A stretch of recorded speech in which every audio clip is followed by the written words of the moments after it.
உங்கள் ஏசி நல்லா ஓடிக்கிட்டே இருக்கும். ஆனால் அதில் இந்த மாதிரி பிரச்சனைகள் இருக்கும்.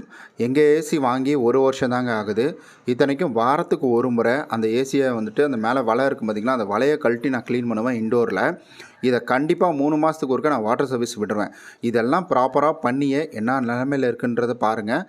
நிஜமாக இதில் நிறைய விஷயங்கள் இந்த தம்பி வந்து நம்மள்ட்ட பகிர்ந்துருந்தார். அதுக்காக தான் இந்த வீடியோவே நான் மேக் பண்ணியிருக்கேன். ரொம்ப முக்கியமான விஷயம், வீட்டில் ஏசி இருக்குன்னா, அடப்போடா எனக்கு என்னடா, நான் வந்துட்டு 2 மாதத்துக்கு ஒருக்கா 3 மாதத்துக்கு ஒருக்கா க்ளீன் பண்ணிக்கிட்டே இருக்கிறேன், எனக்கு என்னடா அப்படின்ற மாதிரி விட்டுட்டு போயிடாதீங்க. நீங்கள் 2 மாதத்துக்கு ஒருக்கா 3 மாதத்துக்கு ஒருக்கா அப்படின்னாலும் இந்த ஒரு க்ளீனிங்கை நீங்கள் தயவு செஞ்சு பண்ணி தாங்க ஆகணும். இந்த டீப் க்ளீனிங் அப்படின்றத பற்றி தான் இந்த வீடியோவில் பார்க்க போகிறோம். இதுக்கு எவ்வளவு செலவாச்சு, எப்படி க்ளீன் பண்ணுறாங்க, என்னென்ன வந்துட்டு அதை கழட்டி க்ளீன் பண்ணுறாங்க அப்படின்ற எல்லாத்தையுமே பார்க்க போகிறோம். அதனால் வீடியோவை ஸ்கிப் பண்ணாமல் பாருங்கள். ஏன்னா இந்த வெயில் காலத்தில் தான் நிறையா பிரச்சனைகள் அப்படின்றது இது வைக்குங்க. ஓகே, இப்போ நம்ம வந்துட்டு இண்டோரை க்ளீனாக கழட்டி எடுக்க போகிறாங்க. அப்படி இருக்கிற பட்சத்தில் ஏசியோட ஏரை வந்துட்டு, அதாவது கேஸை ஃபுல்லாக வந்துட்டு அரெஸ்ட் பண்ணிட்டாங்க. அரெஸ்ட் பண்ணி செக் பண்ணி பார்க்குறாரு. ஏன்னா அது செக் பண்ணி பார்க்க வந்துட்டு அந்த ஹீட் அப்படின்றது வெளியில் தள்ளாது. அதனால் இதை ஃபுல்லாகவே லாக் பண்ணி எடுத்துக்கிறாருங்க. எல்லாமே பண்ணிவிட்டும் ஒவ்வொரு முறையும் தம்பி கரெக்டாக வந்து செக் பண்ணி பார்க்குறாரு. அடுத்ததாக எல்லா டூல்ஸுமே எடுத்து வெளியில் வச்சுட்டாருங்க. நம்மள்கிட்ட லேட்ரு கிடையாது, அதனால் ட்ரம் இருந்துச்சு மேலே. ட்ரம்மை எடுத்துகிட்டு வந்துட்டேன். ட்ரம்மை எடுத்துகிட்டு வந்த உடனே அவர் என்ன பண்ணுறாருனா, பின்னாடி போய்ட்டு நம்ம ஒயிட் சிமெண்ட்லாம் போட்டிருப்பாங்க பார்த்தீங்கன்னா, அதெல்லாம் அடித்து உடைக்க ஆரம்பிச்சிட்டாரு. உடைக்க ஆரம்பித்தது பிறகு இதை வந்துட்டு கழட்டணும் அப்படின்றதுக்காக இந்த பக்கம் ஹெல்ப் பண்ண சொன்னார். நானும் ஹெல்ப் பண்ணேன். அப்புறம் கழட்டி அதை என்ன பண்ணோம்னா, நாங்கள் கீழே எடுத்துட்டோம். கீழே எடுத்து ஃபுல்லாலாம் ஓப்பன் பண்ணல, லைட்டாக வந்துட்டு அந்த உள்ற மட்டும் நான் காட்டுறேன் பாருங்கள். எவ்வளோ டஸ்ட்டு இருக்குது அப்படின்றத நீங்களே பாருங்கள். இதுக்குள்ற சைடில் வந்துட்டு இருக்குது. அது எப்படி இருக்கும்னா, இந்த சைடுக்குள்ற அந்த டஸ்ட்டு போகிறதுனால அது வந்து காற்று உங்களுக்கு ஈவனாக வராது. அதாவது அன்ஈவனாக வரும். ஒரு பக்கம் காற்று நல்லா வரும், ஒரு பக்கம் காற்றே சுத்தமாக வராது. அந்த மாதிரி தான் உங்களுக்கு வந்துட்டுருக்கும். அந்த ஒரு பிரச்சனையும் எனக்கு இருந்தது. காற்று பிரச்சனையும் இருந்தது. இந்த மாதிரி காற்று பிரச்சனை இருக்குனாலும் அந்த ஃபேனுக்குள்ற ரெக்கைக்குள்ற பார்த்திங்கன்னா கண்டிப்பாக டஸ்ட்டு இருக்குதுன்னு அர்த்தம். அதுக்கப்புறம் அந்த சைடில் துருலாம் பார்த்துருந்தேன் பாருங்க. நம்ம பீச் பக்கம் இருக்கிறதுனால நிறையா துருக்கரை அப்படின்றது வருதுங்க. இது எல்லாருக்குமே, பீச் பக்கம் இருக்கிற எல்லாருக்குமே வரும். அடுத்தது என்ன பண்ணாருன்னா, அந்த சென்சார் இதெல்லாம் வந்துட்டு கழட்டி வச்சுருந்தாரு. நான் போய் பார்த்துட்டு இருந்தேன். ரொம்ப வந்துட்டு சின்னதாக இதுதான் இவ்வளோ வேலையை பார்க்குதா அப்படின்ற மாதிரி தான் இருந்துச்சு. அதுக்கப்புறம் போர்டு கீடு எல்லாத்தையுமே டோட்டலாக அவங்க என்ன செய்கிறாங்கன்னா டிஸ்மேண்டில் பண்ணிடுறாங்க. கரெக்டாக வந்துட்டு அதை எப்படி கழட்டுறாரோ அதே போலவே அதை வச்சிடுறாங்க. ஏன்னா இப்போ நம்ம என்ன செய்ய போகிறோம்னா, டோட்டலாகவே அதை கழட்டி க்ளீன் பண்ண போகிறோம். அதுக்காக தான் இந்த ஏசி சர்வீஸ் பண்ணுறதே வந்துட்டு ரொம்ப காம்ப்ளிகேட்டடாக இருக்குங்க. ஒரு சரியான கரெக்டான வந்துட்டு ஏசி சர்வீஸ்மேன் கிடைக்கிறது ரொம்ப ரொம்ப கஷ்டம். ஏன்னா நான் நிறைய பேர் வந்துட்டாங்க. ஒருத்தர் என்னன்னா ப்ரஷ்ஷில் வந்துட்டு கழுவுறாரு, நீங்கள் தண்ணியில் அடிக்கக்கூடாதுன்றாரு. அவர் அடிச்சுட்டு போனதுக்கப்புறமேட்டுக்கு தான் இதில் வந்து ஸ்மெல்லு வர ஆரம்பிச்சிது. அதாவது வெறும் ப்ரஷ்ஷில் மட்டும் கழுவிட்டு போயிட்டார் 700 வாங்கிக்கிட்டு. இந்த காசு எப்படி தான் அவங்களுக்குலாம் வந்து செட் ஆகுது அப்படின்றது தெரியல. அதுக்கப்புறம் கழட்டி பார்க்கக்குள்ள தான் இவ்வளோ கேவலமாக இருக்குது. இந்த ஏசி மெக்கானிக் மட்டும் செட் ஆக மாட்டேன்றாரு. இவர் தான் நமக்கு வந்து கடைசியாக வந்துட்டு செட்டான ஒரு பர்சனு. இப்போ எலக்ட்ரிக்கல் பார்ட்டெல்லாம் வந்துட்டு கழட்டி எடுத்தாச்சுங்க. அடுத்தது என்ன பண்ணுறாருனா, இது டோட்டலாக இந்த ஃபேன் வந்துட்டு, அதாவது இந்த மோட்ரு இருக்குது பார்த்திங்களா, அந்த மோட்டரை கழட்டி வெளியில் எடுக்கணும். மோட்டரை கழட்டி வெளியில் எடுத்தால் மட்டும்தான் நம்மளால் வந்துட்டு உள்ளே இருக்கிற அந்த ஃபேன் ரக்கமாக இருக்கும் பார்த்திங்களா, அந்த ரக்கையை வந்து கழட்டி எடுக்க முடியும். இப்போ அதை வந்துட்டு அவர் கழட்டி எடுத்துட்டார். இங்கே பாருங்களேன் எவ்வளோ வந்துட்டு டஸ்ட் இருக்குதுன்னு பாருங்கள். இது நமக்கு பெருசாக வந்துட்டு தெரியாது, கேமராவில் பார்க்குற மேபி தெரியலாம், இல்லை தெரியாமலும் இருக்கலாம். ஆனால் இந்த டஸ்ட் ஆகப்பட்டது நமக்கு அவுட்ரு, அதாவது அவுட்டர்லேயே இவ்வளோ டஸ்ட் இருக்குது அப்படின்ற பட்சத்தில் இன்னரில் எவ்வளோ இருக்கும் அப்படின்றத நம்ம யோசிச்சுக்கணும். இங்கே முன்னாடி மட்டும்தான் எல்லாமே க்ளீன் பண்ணுறோம், நம்ம எல்லாமே பண்ணுவோம். இதுக்குள்ற, அதாவது பின்பக்கம்லாம் யாரும் பண்ணுறதில்ல. இங்கே பாருங்கள் அடியிலலாம் எப்படி இருக்குது பார்த்தீங்களா, இந்த மாதிரி அடியிலலாம் பண்ணணும். ஏன்னா இதுலேயும் மேலே ஏறுற டஸ்ட்டு அதுலேயும் ஏறும். இப்போ சைடில் பார்க்குறோம், நம்ம வந்துட்டு திருப்பி வச்சிட்டோம் நம்மளுடைய வந்துட்டு இண்டோர் யூனிட்டை. சைடில் பாருங்கள் எவ்வளோ டஸ்ட்டு பாருங்கள். இப்போ தான் நம்ம வீடியோ ஆரம்பத்தில் பார்த்தா முக்கியமான கட்டத்துக்குள்ளே வந்துட்டோம். இங்கே பாருங்கள், அந்த ஃபேன் கழட்டுறதுக்கு முன்னாடி இது எல்லாமே இது எப்படி இருக்குது பாருங்களேன். உள்ற வந்துட்டு அந்த ஃபேனுக்குள்ற, இப்போ அந்த காயில் நம்ம எடுத்ததுனால காயிலுக்கு இன்டீரியல் உள்ற இருக்கிறது அந்த ஃபேனு. ஏன்னா காயிலுக்கு மேலே அந்த ஃபேன் சுற்றும், காயிலுக்குள்ற சுற்றுறதுனால தான் நமக்கு அந்த கூலிங் அப்படின்றது வருது. அதுக்குள்ளே எவ்வளோ டஸ்ட்டு பாருங்களேன். அது வந்துட்டு எப்படி இருந்துச்சுன்னா, ஒரு சாக்கடை ஸ்மெல் அப்படின்றது வந்தது. இதை நம்ம ஈஸியாக கண்டுபிடிக்கலாம், இந்த மாதிரி தான் ப்ராப்ளம் இருக்குது அப்படின்றத. ஃபேன் மட்டும் நம்ம ஓட விடணுங்க. அதாவது கூலிங்கை ஃபுல்லாக குறைச்சிட்டு வெறும் ஃபேனை மட்டும் ஓட விட்டிங்கனாலே போதும். இன்டீரியல் பாருங்கள் எப்படி இருக்குது பாருங்கள் உள்ற. இது நிறையா அரிச்சு போய் வேறு இருக்குதுன்னு வந்துட்டு சொல்லியிருந்தார் 1.5 வருஷத்துலேயே, பீச் பக்கம் இருக்கிறதுனால. அப்புறம் அந்த ரக்கையும் வந்துட்டு கழட்ட ஆரம்பிச்சிட்டாரு. ரக்கையை கழட்டினோன்னா நான் என்ன நினச்சேன்னா, ரக்கை உடஞ்சிருக்குன்னு நினச்சேன்.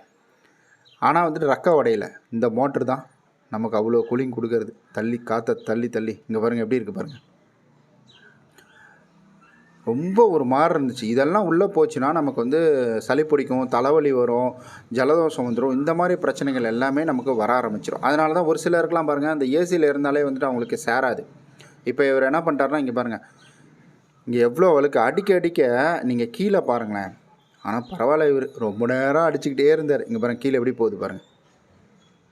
நல்லா வந்துட்டு ஒரு மாதிரி குப்பையாக போகுது. இத்தனைக்கும் இதை க்ளீன் பண்ணி ஒரு 1 வீக்கோ இல்லை 10 டேஸோ இந்த மாதிரி தான் இருக்கும். ஒருத்தர் வந்து க்ளீன் பண்ணிட்டு போனார். பாருங்கள் இதுக்கப்புறம் குப்பையே வராதுங்க அப்படின்ற மாதிரி. அந்த ஆள் மட்டும் என் கையில் கிடச்சாருன்னா வச்சுக்க நல்லா கேட்பேன். சரி, இப்போ இதை க்ளீன் பண்ணிட்டார்களா? அடுத்தது உள்ளே பாருங்களேன். க்ளீன் பண்ணதுக்கப்புறம் எப்படி இருக்குது பாருங்களேன். எவ்வளோ சுத்தமாக இருக்குது. இதுக்கு முன்னாடி எப்படி இருந்துச்சு? உள்ளே ஒரே வந்துட்டு தூசு தூசாகவே இருந்தது. அடுத்தது மெயினுக்கு வந்துட்டோம். இதுதான் வந்துட்டு இருக்கிறதுலே வந்துட்டு அவர் என்ன பண்ணார்னா, அடிச்சுக்கிட்டே இருக்கிறாரு, அழுக்கு போய்கிட்டே இருக்குது. அடிச்சுக்கிட்டே இருக்காரு, அழுக்கு போயிட்டே இருக்குது. அப்போ நம்ம வந்துட்டு வாரத்துக்கு ஒரு முறை க்ளீன் பண்ணியே இது இந்த நிலமையில இருக்குது அப்படின்ற பட்சத்தில் இதெல்லாம் நிறைய பேர் க்ளீனே பண்ண மாட்டாங்கன்னு வேறு இவர் சொல்கிறாரு. பாருங்க கீழே போயிட்டே இருக்கு, உங்களுக்கு கீழே தெரியும் பாருங்கள். அவர் அடிக்க அடிக்க அழுக்கு வந்துக்கிட்டே தான் இருக்கும், வந்த வண்ணமாக தான் இருக்கும்.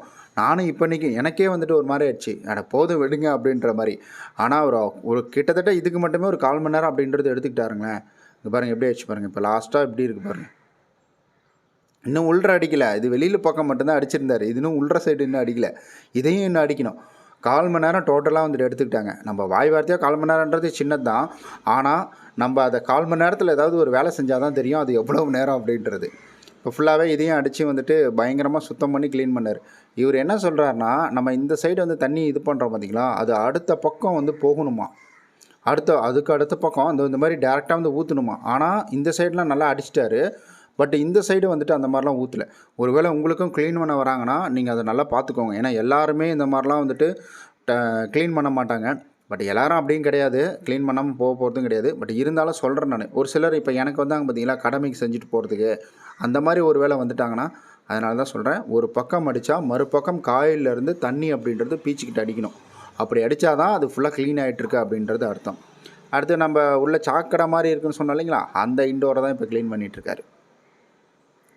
இதுலேயும் அதே போல் தான். இதெல்லாம் ஃபங்கஸ் க்ரியேட் ஆகிட்டு நமக்கு வந்து அலர்ஜி வந்துடும், செம்ம அலர்ஜி. நம்ம அந்த ஸ்ப்ரே அடிக்கக்கூட பாருங்கள் எப்படி தெரியுது பாருங்கள், அந்த அழுக்கு போகிறது எல்லாமே க்ளீனாக தெரியுது பாருங்கள். ஒரு சிலதெல்லாம் பர்மனெண்ட்டாகவே பிடிச்சிக்கிச்சிங்க. ஒரு சில வந்துட்டு அழுக்கெல்லாம் பர்மனெண்ட்டாகவே இருக்குது. எப்படின்னா ரொம்ப நாள் ஒரே இடத்துல வந்துட்டு ஒரு மஞ்சளை கொட்டி வைக்கிறோம் அப்படின்னா என்ன ஆகும், அந்த கலர் அப்படின்றது அங்கேயே வந்துட்டு ஒட்டிக்கும்ல, அதே போல் தான் இதுலேயும் அந்த ஒரு அழுக்கு அப்படின்றது ஒட்டிக்கிச்சு. இப்போ நம்ம ஃபுல்லாக க்ளீன் பண்ணியாச்சு. இப்போ எப்படி இருக்குது பாருங்கள். இதுக்கு முன்னே தான் நீங்கள் கவனிச்சிருப்பீங்க, அதில் அப்படியே டோட்டல்டாக டிஃப்ரெண்ட்டாக இருந்திருக்கும். பட் இப்போ உங்களுக்கு அப்படியே பார்த்திங்கன்னா வித்தியாசமாக இருக்கும். இப்போ இதில் ஃபுல்லாக க்ளீன் பண்ணியாச்சு. சில இடங்களில் துருப்பிடிச்சிருக்கு, சில இடங்களில் மழுங்கி இருக்குது. ஏன்னா இது தாங்க ஃபஸ்ட் டைமு ஏசி வாங்கி டோட்டலாக க்ளீன் பண்ணுறது. 1.5 வருஷத்தில் டோட்டலாக க்ளீன் பண்ணுறது இதுதான் ஃபஸ்ட் டைம். நான் என்ன நினச்சிட்டு இருந்தேன்னா, ஃபஸ்ட்டு நம்ம இதை மட்டும் க்ளீன் பண்ணாலே போதும், வலையை க்ளீன் பண்ணாலே போதும், அப்புறம் 3 மாதத்துக்கு ஒருக்க நம்ம வந்து நார்மல் ஜென்ரல் க்ளீன் மாதிரி பண்ணிட்டாலே போதும், வாட்டர் வாஷ் பண்ணிட்டாலே போதும் அப்படின்னு நினச்சேன். ஆனால் 6 மாதத்துக்கு ஒரு தடவை நம்ம டோட்டலாக கழட்டி க்ளீன் பண்ணுமா, 3 மாதத்துக்கு ஒரு தடவை நம்ம இந்த மாதிரி வந்துட்டு வாட்டர் வாஷ் மட்டும் பண்ணணும் அப்படின்னு சொல்கிறாங்க. ஏன்னா 3 மாதத்துக்கு ஒருக்க அந்த அடைச்சிக்குமா போயிட்டு, அதனால் வந்துட்டு டோட்டலாக நீங்கள் வாட்டர் வாஷ் சொல்கிறது பெட்ரு. பாருங்கள், பரவாயில்ல, ஒவ்வொரு வேலையும் வந்துட்டு ரொம்ப பொறுமையாக ரொம்ப நீட் அண்ட் க்ளீனாக வந்துட்டு பண்ணி கொடுத்தாரு இவர். மேக்ஸிமம் இவர் வந்துட்டு ஃப்ரீ தான். ஆனால் பிரச்சனை என்னென்னா, இவர் இடத்துல வேலை செஞ்சுட்டு இருக்கிறதுனால நைட் டைமில் மட்டும்தான் இவரை பிடிக்க முடியும். ஈவினிங் டைமில் இல்லை லீவ் நாளில் மட்டும்தான் இவர் வந்து பிடிக்க முடியும். பட் வேலைன்னு ஒன்று ஆரம்பிச்சிட்டாருன்னா பக்காவாக சூப்பராக வந்துட்டு பொறுமையாக நீட்டாக பண்ணுறாரு. அதான் வந்துட்டு ப்ரொஃபஷ்னல் அப்படின்றது. ரொம்ப வருஷமாக 9 வருஷத்துக்கு மேலே இந்த ஃபீல்டில் இருக்கிறாரு. அதான் ப்ரொஃபஷ்னல் அப்படின்றது. எனக்கு டவுட்டாக இருந்தது, எப்படி இதெல்லாம் கழட்டிட்டாங்களே, இதெல்லாம் கரெக்டாக அசம்பிள் பண்ணிவிடுவாங்களா, ஒருவேளை தப்பாக மாட்டிடுவாங்களா அப்படின்ற மாதிரிலாம் யோசிச்சுட்டு இருந்தேன். இந்த தொழில் செஞ்சிட்ருக்கிறவங்களுக்கு தெரியாதுங்களா.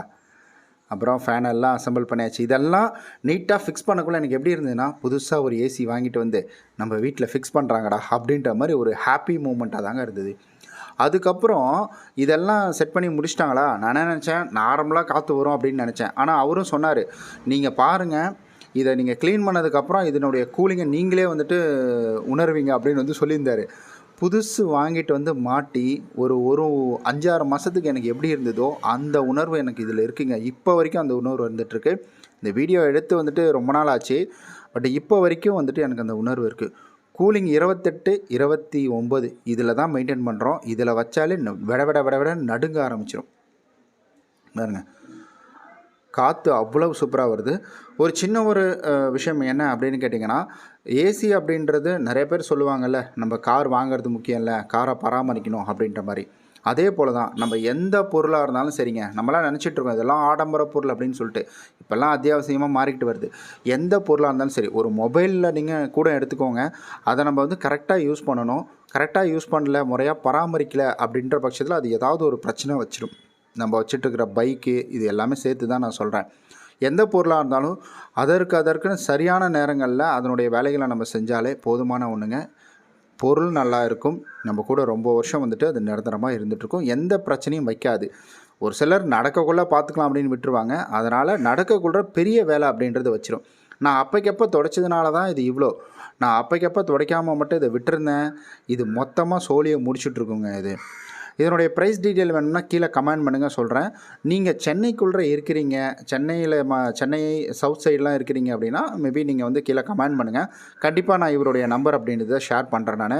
ஆனால் ஃப்ரீ டைமில் தான் வருவார். எல்லா டைமும் இவர் வந்துட்டு இது கிடையாது. ஒரு இடத்துல வேலை செஞ்சிட்ருக்காரு, அந்த வேலையை முடிச்சுட்டு அதுக்கப்புறமேட்டுக்கு தான் இவர் வருவார்.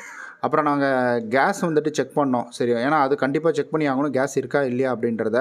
அதனால் கேஸை செக் பண்ணோம், அதுவும் வந்துட்டு பர்ஃபெக்டாகவே இருந்ததுங்க. அண்ட் அதே போல் உங்களுக்கு இப்போ இவர் கனெக்ட் பண்ணுறாரு பார்த்தீங்களா, ஒரு லைனை, ஒரு ஜாயிண்ட்டு, அதாவது கேஸ் செக் பண்ணுறது. இந்த இது வந்துட்டு ஐஸ் கட்டுனுச்சுன்னா உள்ளே டஸ்ட் இருக்குன்னு தான் அர்த்தம். அதனால் வந்துட்டு நீங்கள் கேஸ் வந்து போயிடுச்சுலாம் நினைக்காதீங்க. பட் நமக்கு இதே தான். நம்ம நாளைக்கு இது மாதிரி ஒரு நல்ல ஒரு சூப்பரான வீடியோவில் சந்திக்கலாம். பாய். நம்ம சேனலை சப்ஸ்கிரைப் பண்ணிக்கோங்க. காசு சம்மந்தப்பட்ட வீடியோ, நம்ம லைஃபுக்கு பயனுள்ள வீடியோஸும் நிறையா நம்ம சேனலில் வரப்போகுது இனி.